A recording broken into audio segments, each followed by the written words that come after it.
about sure how that about you now? see. Look at your mute on the it's working. Hello? Yep. Hello? Hello? Look at that. Okay, it's just not coming through the speaker, I guess. Okay, then we probably need to turn the box, the speaker box on. There's a switch on the back of the box, and I might mention it. Okay. Okay. So you see the lights on the front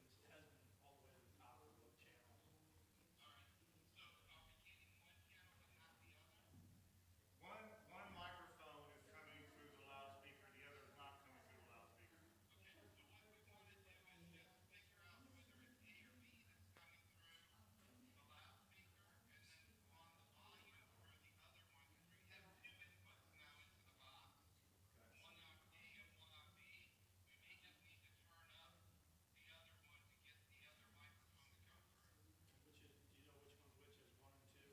are we getting one channel but not the other? Okay. So what we want to do is just figure out whether it's A or B that's coming through the loudspeaker, and then on the volume for the other one, because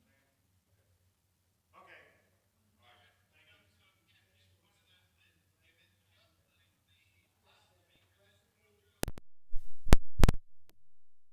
So yeah, it's one of those that if it's just the loudspeaker that's coming through the B, and then there's a little blue knob down here at the bottom that we can adjust it as far as the volume goes. So you may just need to turn up one or the other on the amplifier, correct? In order to get it, because the speaker, as long as it's coming through the buffer right and going out, then you don't need to worry about what's going out on the live stream. It's kind of like yeah. So like I said, you don't want to get feedback, so it doesn't take a lot to get for this. You're actually getting audio through both speakers Okay. in the building. Hello? Hello? Okay. Well, we'll fiddle with that button. Loudspeaker, we probably should be okay. Okay, sounds good. Wait. Okay. All right, man. Thank you. All right. Are Just you let me doing know okay? if anything else comes up. Okay. All right, thank you. All right, buddy. Bye-bye. Bye. Hello, Ward Morgan. Hello, Ward Morgan. Whoops. Can you hear this one? I'll keep talking. He said, don't turn it up too loud because it will give feedback, so, okay. Hello, good morning, afternoon. Hello, Steve, that's too loud. I think that one's overly loud. Go down some. Okay, I'll keep talking. I don't have much to say, so won't take long. Okay.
Thank you, Brenda. And good morning.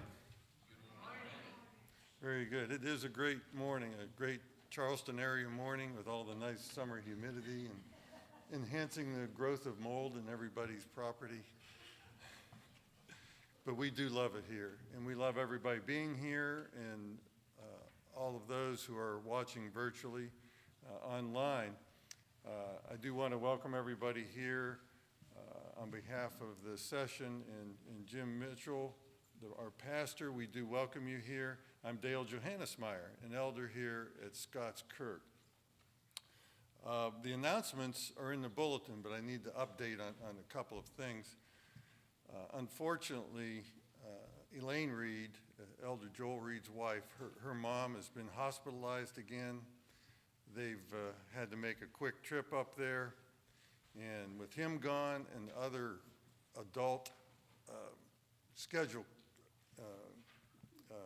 conflicts, we will not have youth group tonight, or we will not have youth group, and we will not have youth group next week. We really apologize for that. We know the kids look forward to it, but the circumstances have made it so.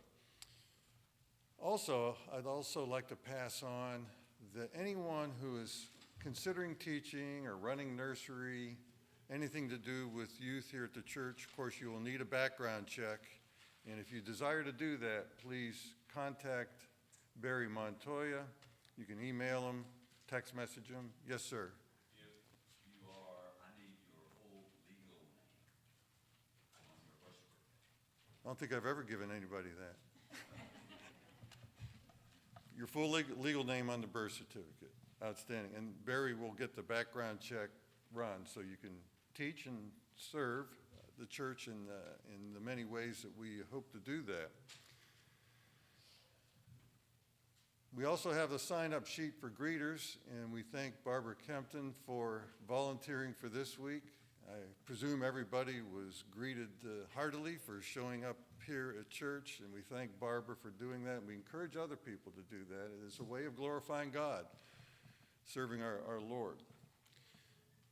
Also, just so we don't get distracted, I see Jonathan Llewellyn here, and I know the fact that when my glasses were broken and I didn't have the earpiece on this side, it distracted him during Bereans. The other side broke, Jonathan. And so I encourage everybody to put aside the distraction of me wearing broken glasses and looking forward to worshiping the Lord without distractions. And with that in mind, before we start worship, we need to prepare our hearts and minds for worship. Remove all distractions from our hearts and minds, because we want to come with clear hearts and minds to worship the Lord our God. So please take a few moments to do that.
Our call to worship this morning will be from 2 Corinthians chapter 1, verses 3 through 7.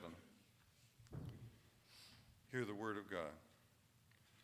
Blessed be the God and Father of our Lord Jesus Christ, the Father of mercies and God of all comfort, who comforts us in all our affliction, so that we may be able to comfort those who are in any affliction, with the comfort with which we ourselves are comforted by God. For as we share abundantly in Christ's sufferings, so through Christ we share abundantly in comfort too. If we are afflicted, it is for your comfort and salvation. If we are comforted, it is for your comfort which you experience when you patiently endure the same sufferings that we suffer. Our hope for you is unshaken, for we know that as you share in our sufferings, you will also share in our comfort. Let us prepare to praise God and to worship him by standing and singing a hymn of God's creation, hymn number 115 in the Trinity hymnal, All Creatures of Our God and King, and the words are printed in your bulletin.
Let us pray. Lord God, Heavenly Father, we stand before you today as miserable sinners. We know your will, but do not follow it. our human weakness holds us back, and Satan will not leave us in peace. Let our hearts listen to the Holy Spirit, who you have given us to help us in our weakness. Let us cling with faith to your Son, Jesus Christ. Let us find comfort in his perfect sacrifice, which has given us forgiveness for our sin. Let us bow to your will, leading lives here on earth that glorify you and show our joy in knowing that we will have a place reserved with you in eternity. Lord, we pray that this service will be pleasing to you and show our thankfulness for your everlasting love for us. We ask this in the name of our glorious Savior, Jesus Christ, who taught us to pray, saying, Our Father, who art in heaven, hallowed be thy name. Thy kingdom come, thy will be done, on earth as it is in heaven. Give us this day our daily bread, and forgive us our debts, as we forgive our debtors. And lead us not into temptation, but deliver us from evil. For thine is the kingdom, and power, and glory forever. Amen. Please be seated.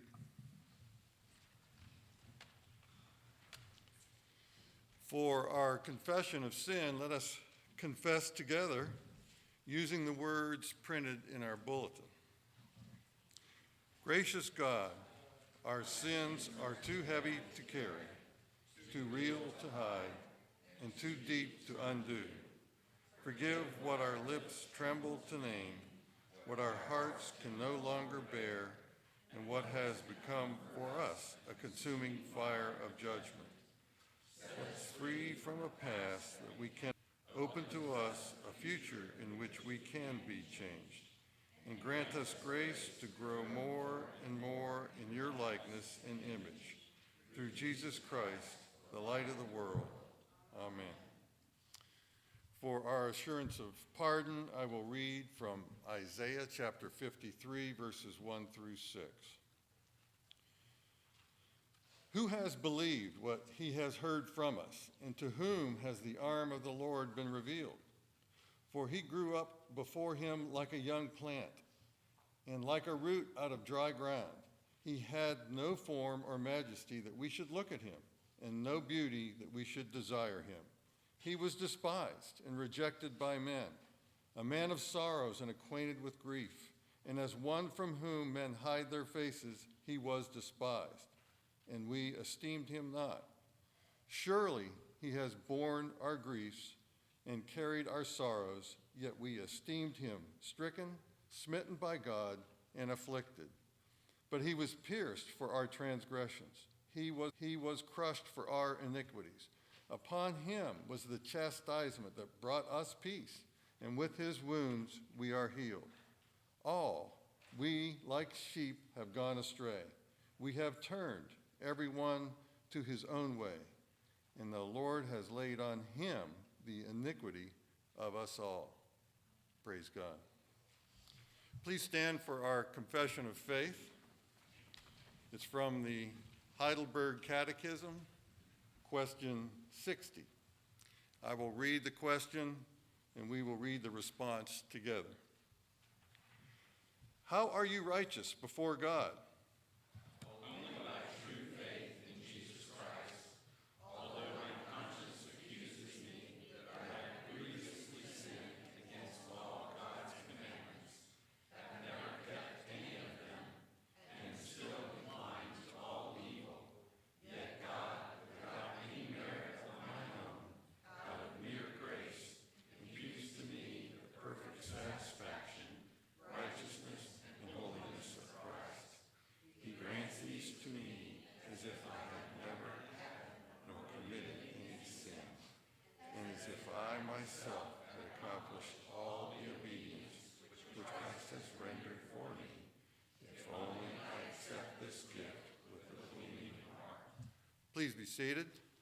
And if the children will come forward, Pastor Mitchell has our children's sermon this morning.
Thank you, Jim. And don't you just love it when kids give honest answers to open questions?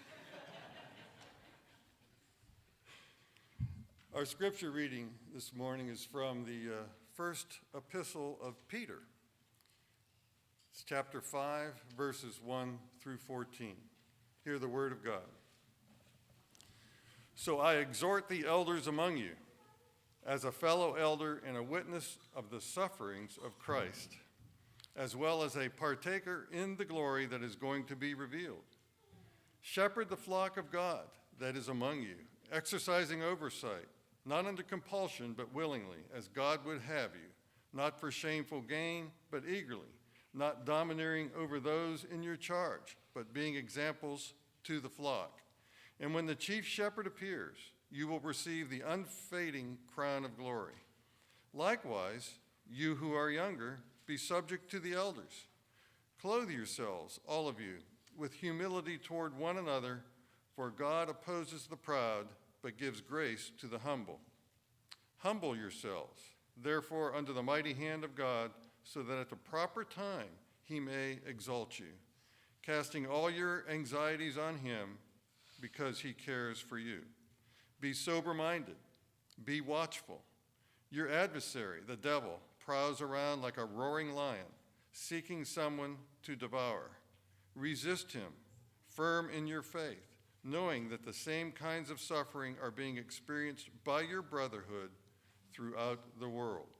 And after you have suffered a little while, the God of all grace, who has called you to his eternal glory in Christ, will himself restore, confirm, and strengthen and establish you.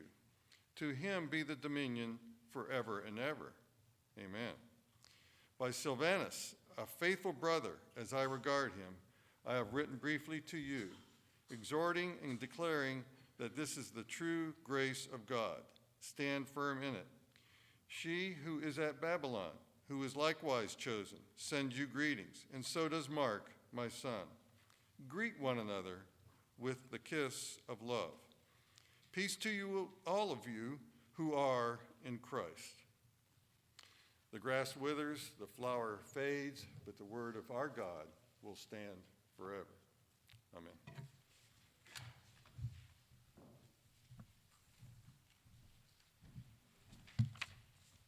Let us go before our God in prayer. Gracious Heavenly Father, we delight that you hear our prayers, that you stoop down from heaven and regard the sons of men, that you would hear us, that we could boldly approach the throne of grace through the Lord Jesus Christ, the one mediator between God and man, that he is our peace. He is our righteousness. He is not only our right standing before you on the judgment day, but also he is our access to you, that you would regard the prayers of your children, that you would bless us when we ask for what is according to Christ's will in his name. O Lord, hear our prayers and bless us with the light of your face, with your countenance. Be with your people.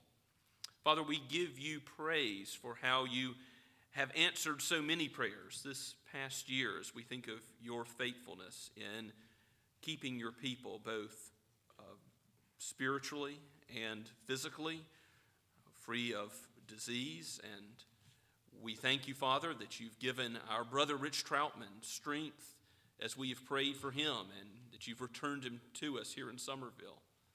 We continue to give you praise for how you've blessed Gay and Larry Schaefer in their strengthening as well, in their recovery. Father, we thank you for how you've been with Herb Utlau and his 2 surgeries for cataracts. We thank you, Lord, for your goodness that you have shown. Lord, we lift up those who are in need today, for those who are seeking new work. Lord, bless their search. For those who are considering matters of schooling and the years ahead and a career, Lord, give wisdom. Father, we lift up June Pace particularly. Lord, give her recovery as she comes home from the hospital. Be with Joel and Elaine Reed, and bless them in their care for her and their travels. Give them safety. Lord, we continue to lift up Daniel Kirkendall, and Father, bless him with your hand, and we ask that you give him your spiritual blessing by your face as well, that you would bless those who go to the corners of the globe with the gospel. We pray as well. We pray for those missionaries, the Brickies, the Van Dalens. Lord, we ask your care over the Goodmans and the Whitties in Spain.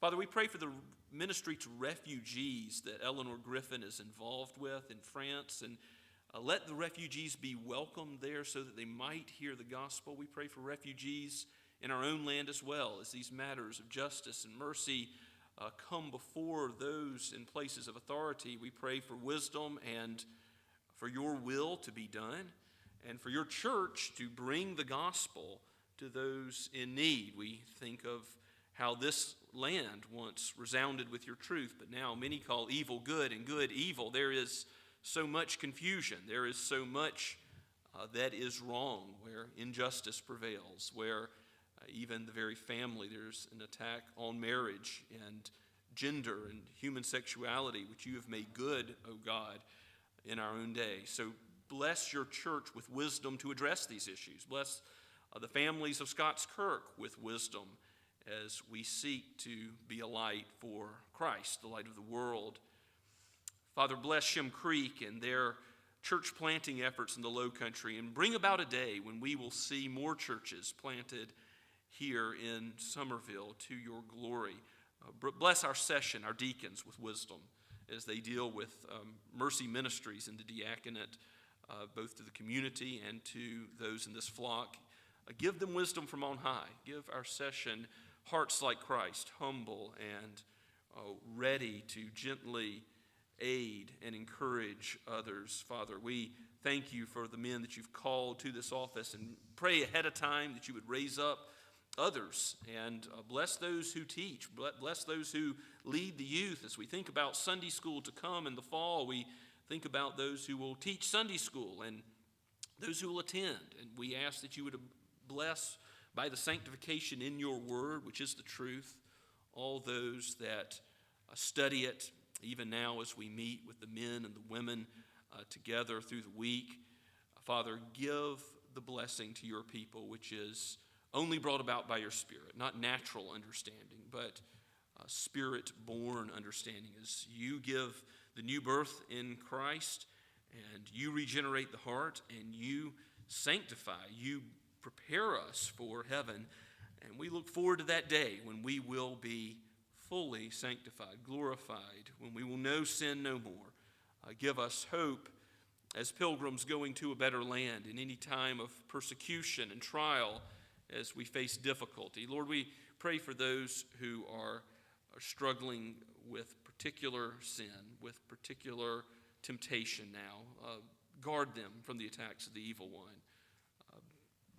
Help them to fight sin by your strong right arm, to do your good pleasure. And we do continue to lift up those who have physical needs, those who are fighting disease, cancer. We lift up Doris Coleman's sister, Mildred. We also lift up Victoria Andes, who's fighting cancer. Father, we continue to pray for Tom Scorepa. Lord, we ask that you would be merciful and that we would give you the glory, that we would return to you with thanksgiving for answered prayer. We know that you are a God who hears us. You've called us to cast our cares upon you because you care for us. You will never leave us or forsake us, your word says. So we come to you today in the name of Christ, knowing that you hear us, that the throne of grace may be approached because of his great work. O God of our righteousness, work a new work in us today. Do not allow us to leave as we have entered your house, but change us to be more like our Savior, that others may be brought in to the fold to know him. In this we pray in Jesus' name. Amen. Let us continue to worship this morning as we sing God's praises. Let's stand as we sing hymn number 405, God that madest earth and heaven.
Let us pray.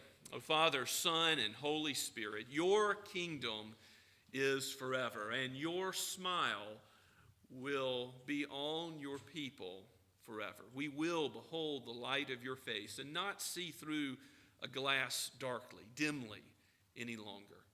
But until that great day comes when we die, the Lord Jesus Christ shall return in glory and power and authority. We pray, Father, that you would help us to live lives that are living sacrifices for you, where you build up in us a righteousness that is like Christ, where your kingdom indwelling us will be evident to others, that we would be salt and light, that we would bless our neighbors with deeds of love and mercy and the gospel, the good news, that we would live it out and proclaim it. We ask, O Lord, that you would use these tithes and offerings for the work of your kingdom to go forward. For we pray in the name of the King of the kingdom, the Lord Jesus himself. Amen.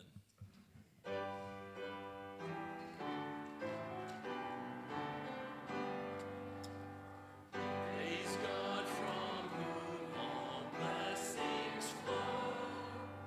Praise in all creatures here below.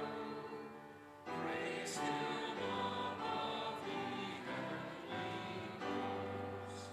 Praise Father, Son, and Holy Ghost.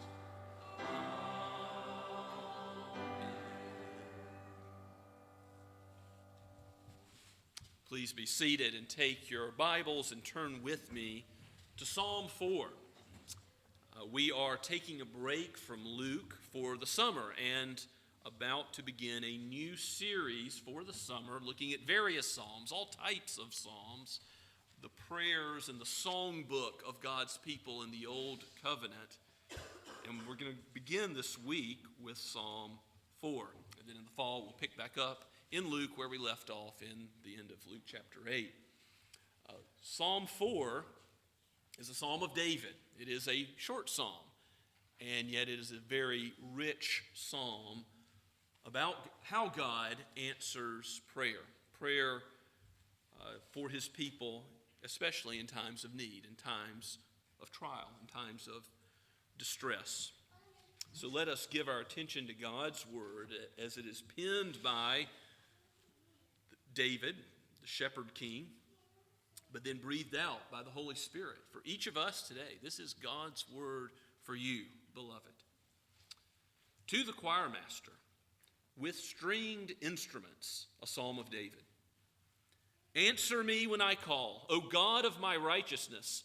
You have given me relief when I was in distress. Be gracious to me and hear my prayer. O men, how long shall my honor be turned into shame? How long will you love vain words and seek after lies? Selah. But know that the Lord has set apart the godly for himself.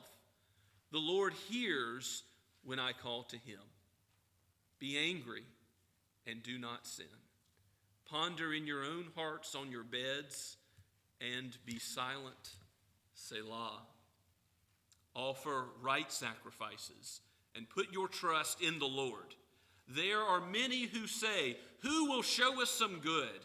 Lift up the light of your face upon us, O Lord. You have put more joy in my heart than they have when their grain and wine abound. In peace I will both lie down and sleep. For you alone, O Lord, make me dwell in safety. Let us pray. O Lord, give help now by your Holy Spirit so that we would understand what this psalm speaks of the greater David, the Lord Jesus Christ, our King, the one who is anointed. And Lord, help us to understand what it speaks about each of us and how we are to live as Christians, those in him anointed to live lives of living sacrifice to your name's sake, for your glory. May it be so. In Christ we ask it. Amen. How well do you sleep at night? Well, these days there are electronic gizmos you can buy for several $100s that will track your sleep and give you a rating of how well your rest has gone and the various different stages of sleep. And I know there's physiological factors involved in getting a good night's sleep. We know there's sociological factors, how many children you've got, if there's one sick during the night, and there are spiritual factors. There are spiritual components we're going to see in this psalm that lead to a good night's sleep. A soul that is quieted, that has peace before God. This is going to make a difference in how David lays down to rest. So in these few short verses, we are not given a context for this psalm, but many relate it to Psalm 3, which immediately precedes it. If you look in your Bibles at Psalm 3, you'll see at the top a title given by the inspiration of the Holy Spirit that says a Psalm of David. So it's also a psalm written by him. But then it tells us some context. When he fled Absalom, his son.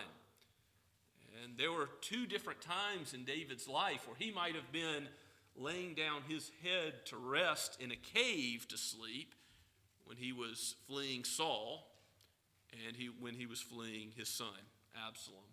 And so many say that perhaps the general distress that's noted in our own psalm, Psalm 4, relates to one of these times or some other time in David's life, and all that's true. Of course, all of Israel's meant to use it in their own times of distress. We as God's people today are meant to use it as a prayer and a song when we are in any distress before the Lord.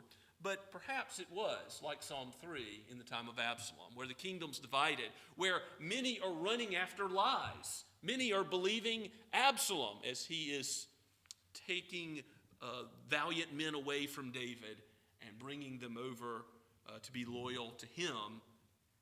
And you see in verse 2, O men, that first phrase in verse 2 could be, O men of rank, O valiant men, how long shall my honor be turned into shame? How long will you love vain words and seek after lies? You see, our own day and age is not the only day where people call good evil and evil good, just as in Isaiah's day and in David's day.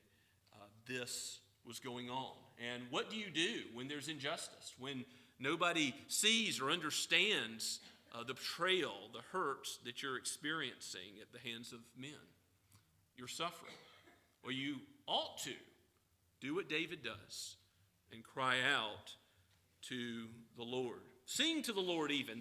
The title of Psalm 4 says, to the choir master with stringed instruments. You can look up many different verses about the choir master. Clearly the Psalms are given to be sung in 1 Chronicles 6, verses 31 and 32, and also 1 Chronicles 15, 16 through 22, and chapter 25, verses 1 through 7. You've got several references to this chief musician. God intended his worship to include music, and he intended some to lead in that worship, who were especially gifted in music, to lead the people of God in it. So even though this is a prayer of David, we know that David intends us to not only pray it, but also to sing it. For our cries in the singing of psalms, hymns, and spiritual songs to be worship of God, but also say something about us and our need as appropriate, because we know that God is working all things for the good of his people. We can know what David knows, that God will answer when we call. Look at verse 1 again. When he cries out to God, he asks for an answer to prayer. He calls God the God of his righteousness. He approaches God humbly as the holy, heavenly Father that he is, but he knows that his own righteousness doesn't stand in his holy presence, but that he needs a substitute. Like Abraham, he needs a lamb caught in the thicket to present a sacrifice for sin. He needs, as we read earlier in Isaiah in our assurance of pardon, the righteous for the unrighteous, the one who is stricken, smitten, and afflicted for us. By his stripes we are healed.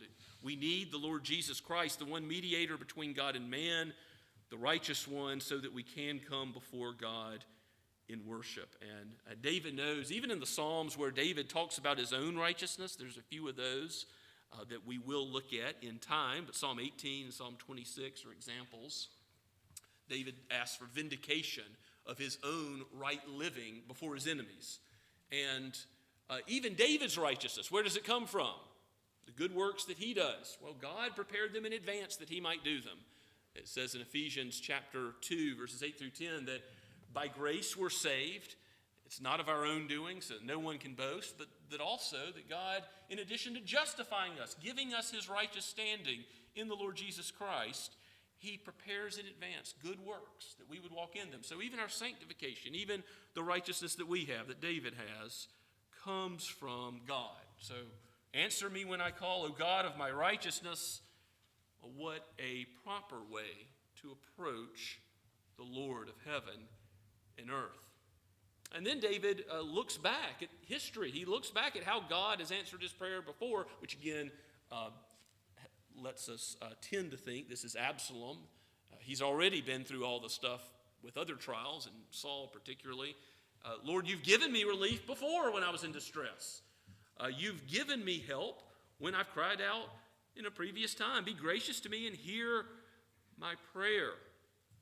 And in verse 2, this begins a new section of the psalm where David's going to talk about how his enemies are treating him, how they are seeking after lies and loving what is vain, what is fleeting, loving the creature rather than the creator. And David is going to be pointing out how much better it is that the joy of God abides with him. It's better than all the best harvest, the new wine and the grain. It's better than any creaturely thing that other men might seek after, that in comparison, Christ is everything, and these things are nothing. worldly renown, worldly fame, worldly pleasures all pale in comparison to him. And so you have that little word Selah at the end of verse 2. And that's where musically, perhaps cymbals would crash. Perhaps there would be some musical punctuation. But we also know that it means think about that. It's meant to emphasize what has come before. So David says, how long will my honor be turned to shame? And we might be surprised that David's talking about his honor, but ultimately he is concerned for the Lord's honor because he is the one set apart as Israel's king. He is to represent Yahweh, the true God, not only of Israel, but of heaven and earth. And David being concerned about his own honor is ultimately a concern for the truth. His enemies are propagating lies. God is a God of truth. And David wants the truth to win out. And so he approaches God with this way of reasoning. He reasons before the Lord. How long will you let falsehood seem to gain the upper hand? And in verse 3 he says, but know that the Lord has set apart the godly for himself. And whenever you see the Lord, capital L-O-R-D, you know that's God's covenant name that emphasizes his covenant faithfulness, his power, that he's the great I am. L-O-R-D is really for Yahweh, those letters given that we don't know how to pronounce exactly. When God appeared to Moses in the burning bush and God revealed his name to his people. This is an important non-vain use of God's name. So the enemies of David are seeking vain things. And here's David saying, instead of seeking a creature, seek the Creator, Yahweh, the one who always is, always was and is and shall be. And when he mentions that the Lord has set apart the godly for himself, he is using a phrase there that the godly are a seed, which is related to the Hebrew word hesed, for God's faithfulness, God's covenant love. We've talked about that word before. The godly ultimately are all believers, but they're particularly who is God set apart in Israel? King David. And yes, he's a sinner. He needs the righteousness of God like anyone else. He's a pale, a dim reflection of the Lord Jesus Christ, the only godly one, the only perfect man who lived, our reigning king in heaven. God has set apart his people by the work of Christ. And so David is in view here in this text. Ultimately, David is a type of Christ, so Christ is the ultimate referent in this text. And then we, because we are believers, we are in Christ. He is anointed and set apart.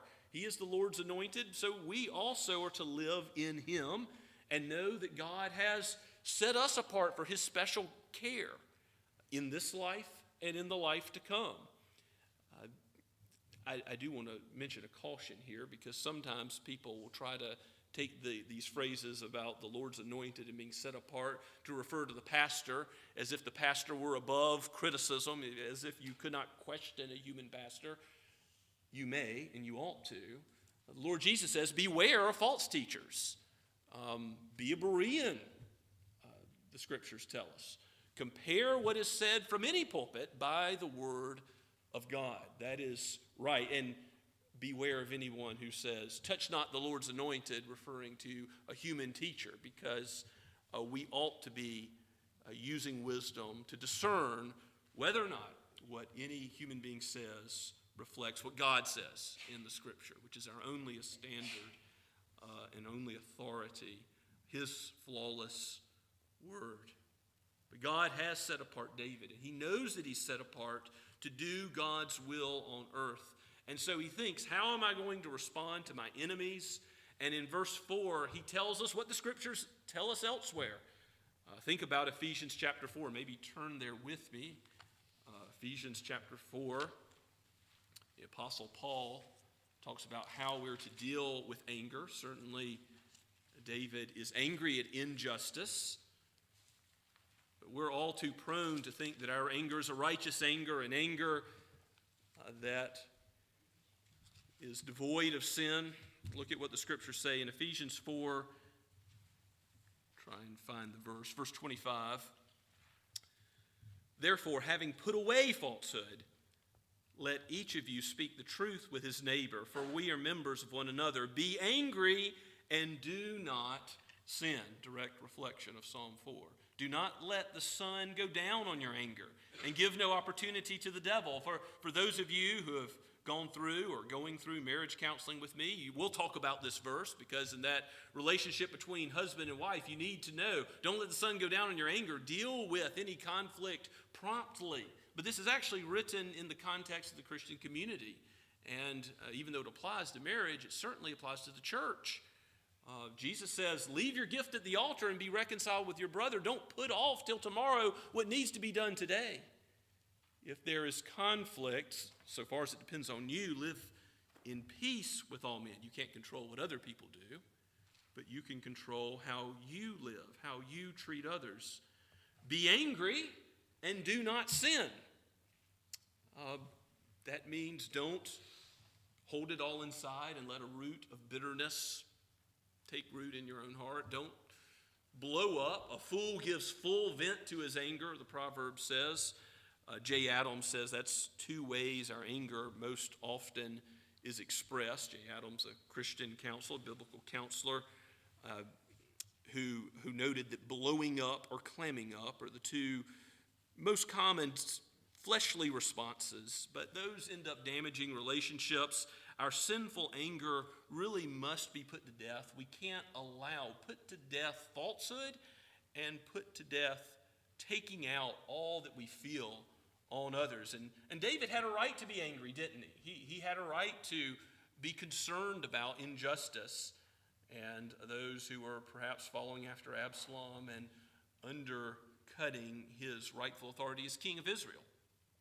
But David says, use wisdom. Be angry and do not sin. Ponder in your own hearts on your bed and be silent. He's not saying ponder other people's hearts and what they're thinking, what their motivations are. He says, no, ponder your own heart before the Lord, how you ought to be thinking and living. And elsewhere in Psalm 139, David says, Lord, search me and know me. See if there be any wicked way in me and lead me in the way everlasting. He starts with himself. Like Jesus, he says, first I've got to get the log out of my own eye if I'm going to help someone else, if I'm going to show the gospel to someone else, if he's even going to aid his enemies, he's going to do so by looking first at himself, confessing his own sin, being willing to humble himself even in the face of foes who are sinning rankly, openly, in a way much more serious and significant. And in verse 5, David says, offer right sacrifices. Put your trust in the Lord. If you're going to trust in the God of righteousness, that's your standing before him, but he also calls you to live a certain way. Psalm 51, which David also wrote, says, a broken and contrite heart. That's really the sacrifices that God desires, faith and repentance. But ultimately, that psalm ends saying, go and offer sacrifices. Offer bulls on the altar. Do what God has commanded. And in the New Testament, we know that offering right sacrifices. In Romans 12, we're told to make even our lives living sacrifices. We're not to carry out the ceremonial law. Jesus is the Lamb of God. He has fulfilled all of that. But we are to live in a way that is given to the glory of God, where we put our trust in God, and then it's evident in every aspect of our lives. So, what about those in verse 6 who say, show us some good? Does David say, well, look at me, look at my goodness? No, he says, there are many who say, who will show us some good? But Lord, lift up the light of your face upon us. You know, when Israel would go to give sacrifices in the synagogue, the temple, they would end up being dismissed with the blessing of God, the benediction. May the Lord bless you and keep you. May the Lord cause his face to shine upon you and be gracious to you. May the Lord lift up his countenance upon you and give you his peace. Those familiar expressions in Numbers chapter 6 of God smiling down on his people. That was a requirement that the Levites would bless the people of God as they left. So they came doing what God had called them to do. And God says, you want something good? Here's something good. And I'm your shepherd forever. That all of your days you're going to be blessed with my face smiling upon you. And it's in that light that David says, I've got all the joy I need. The joy of the Lord is my strength. Even when enemies come against me and threaten. Even when men oppress. Yes, David knew what that hymn, Abide With Me, says. When all other helpers fail and comforts flee. He's lost friends. He's lost so much as Absalom opposes him. And perhaps there in the cave is where he realizes, Lord, you and you alone are the one that makes me dwell in safety. And so he lies down to sleep. Doesn't need a pillow. Doesn't need a physical aid, a drink, a pill. No. And I understand there's physiological factors to a good night's rest. But here is David's spiritual comfort. That God has given him peace. That God's face smiles upon him. When even his every circumstance in this life looked like he was undergoing the displeasure of God. He knew. He had an undergirding joy that was there in every facet of his life, whether things go well or whether things were difficult. He says, I'm going to lie down to sleep because you alone, O Lord, make me dwell in safety. So may God give us peace in Christ, the one who has borne our sorrows, carried our griefs. And then know that you can come before his throne. You can cast your cares upon him because he does. Even though he is the God of billions of people, he hears prayer from each of his servants. His mind is not limited to hearing one at a time as our children pipe up. No, he hears us in total and full concentration. He grants our prayers that we ask in Christ's name. Again and again, the scriptures say, not just in a formulaic way, but in a way that's consonant with his kingdom, in a way that is truly the Lord's will. Jesus delights to give good gifts to his children, to hear our cries, and to bless, to shine upon us with the light of his face. And we can know that even when his answer is no in this life, that ultimately we will have his pleasure upon us forever. We will dwell in the house of the Lord forevermore. He is the good shepherd of the sheep. Let's pray and thank the Lord for that. Father, we praise you for your goodness, which is beyond our total comprehension. We know that you are good, but your grace, your condescension, your love is higher than the heavens. Father, you have blessed us in Christ. You have shown us the light of your face. Remind us of these truths. Hear our cries, answer our prayers, and shepherd us when we are in distress, now and in the future. May we remember your great faithfulness, your mercies, which are new every morning. We pray in Jesus' name. Amen. As we respond to God's word and prepare for the Lord's table this morning, let us sing once again, and the words are printed for you in the bulletin. We're going to sing the first two stanzas beforehand, and then the last two afterwards. Amidst us, our beloved stands. Let's stand as we sing.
certainly Christ and his being the bread of life, the living water, he strengthens the body spiritually. He will not let you go. His care abides with you now and forever. So we want you to come. If it's not yet your profession, if you're not yet a Christian, if you're not yet trusting in Christ, don't yet take of this sacrament. But we want you to behold it, to look at it, to think about it, to meditate on the gospel that's being presented. The blood of Christ poured out, his body broken. Because this is our hope in life and death. That the Lord Jesus is our righteousness. If your children have not yet made that public profession of faith, don't have them partake of the sacrament until that time, but encourage them in it.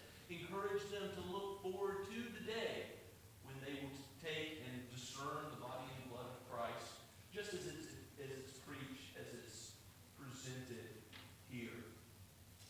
As God's ambassador, I set forth these elements before you and refer to 1 Corinthians 11, the words of institution that the Apostle Paul has given. For I received from the Lord what I also delivered to you, that the Lord Jesus, on the night he was betrayed, took bread, and when he had given thanks, he broke it and said, "This is my body, which is for you. Do this in remembrance of me." And in the same way after supper, he took the cup, saying, "This cup is the new covenant in my blood. Do this as often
is something that they're going to do again and again, we as his followers are going to do again and again, to proclaim that he is coming back, to proclaim that he will come in judgment. And we can have no fear in judgment. We can know peace when we die or when Jesus returns because of the shed blood of Christ for us that is atonement for our sins. Rejoice and be thankful.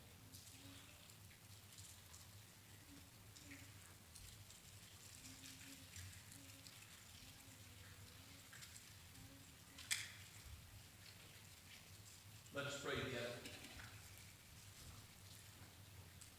Oh, gracious Father, you have given us these emblems of your love.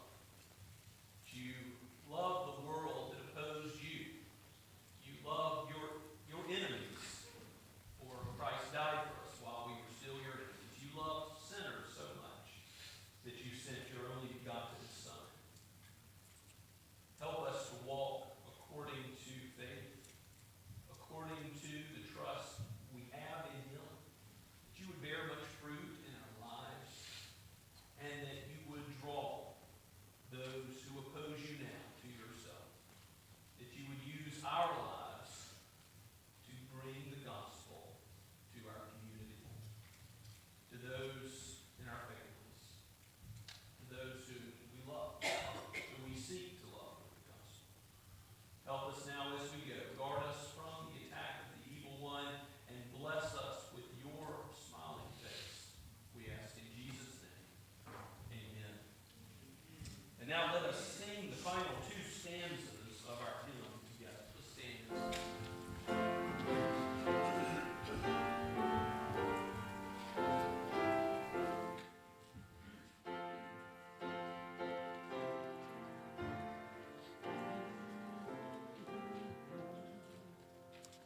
If now with eyes defiled and dim we see the signs, but see not him, oh, may his love the scales displace, and with us see him face to face.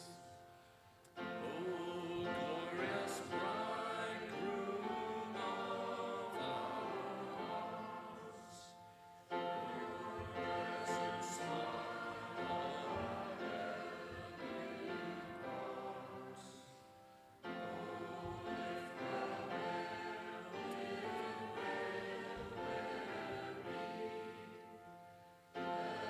let every saint your glory sing.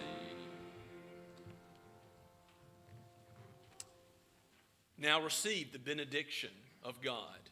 Now to him who is able to keep you from falling and to present you before his glorious presence without fault and with great joy. To the only God, our Savior, be all power, glory, majesty, and authority before all time, now and forever, through the Lord Jesus Christ. Amen and amen.